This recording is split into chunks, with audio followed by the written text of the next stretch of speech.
ഗുരുവായൂർ വെച്ചിട്ടാണ് കേട്ടോ ചിന്നുവിൻ്റെ കല്യാണം. അപ്പോൾ ഇത് ഞങ്ങളെല്ലാവരും കൂടെ അവിടേക്ക് പോവുകയാണ്. അവിടെ റൂമും കാര്യങ്ങളൊക്കെ എടുത്തിട്ടുണ്ട് കേട്ടോ. അമ്മയും മേമയും എല്ലാവരും അവിടേക്ക് എത്തുകയാണ് ചെയ്യണത്. പിന്നെ ബാക്കി ഫാമിലീസൊക്കെ ഇവിടേക്ക് എത്തുകയാണ് കേട്ടോ ചെയ്യണത്. ഞങ്ങളിവിടെ എത്തിയപ്പോഴത്തേക്കും എല്ലാവരും ഇവിടെ എത്തിയിട്ടുണ്ട്. അപ്പോൾ ഞങ്ങളുടെ ഡാൻസിൻ്റെ പ്രാക്ടീസ് തുടങ്ങിയിട്ടുണ്ട് കേട്ടോ. ഞങ്ങൾ അധികമൊന്നും കളിച്ചിട്ടില്ല, എല്ലാവരും ഒരുമിച്ച് കിട്ടാത്ത കാരണമാണ് കേട്ടോ. അപ്പോൾ ചെറുതായിട്ടൊന്ന് കളിച്ചൊക്കെ നോക്കി. ചെക്കൻ്റെ വീട്ടിൽ നിന്ന് ചെക്കൻ്റെ അമ്മായിയും ഫാമിലീസൊക്കെ വന്നിട്ട് ഇതാ പുടവ കൊടുക്കൽ ചടങ്ങൊക്കെ നടത്തി കേട്ടോ. അതിനുശേഷം ഞങ്ങൾ നേരെ താഴേക്ക് പോയി ഫുഡൊക്കെ കഴിച്ച് നമ്മളിതാ മേക്കപ്പിനുള്ള കാര്യങ്ങളൊക്കെ സെറ്റാക്കിക്കൊണ്ടിരിക്കുകയാണ്.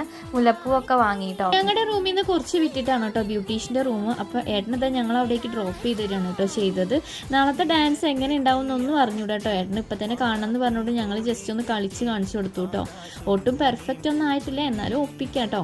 അങ്ങും കാര്യങ്ങളൊക്കെ ലേറ്റ് ആയി പോയിട്ട് തന്നെ സാരിയൊക്കെ ഡ്രൈപ്പ് ചെയ്യാൻ ലേറ്റ് ആയിട്ടുണ്ട് കേട്ടോ. അപ്പോൾ അവളത് കഴിഞ്ഞിട്ടേ ഞാനും കൂടെ ചെറുതായിട്ട് മേക്കപ്പൊക്കെ ചെയ്യുന്നുണ്ട്. അപ്പോൾ ഇത്രേ ഉള്ളൂ. നാളത്തെ വിശേഷങ്ങളായിട്ട് കാണാം കേട്ടോ.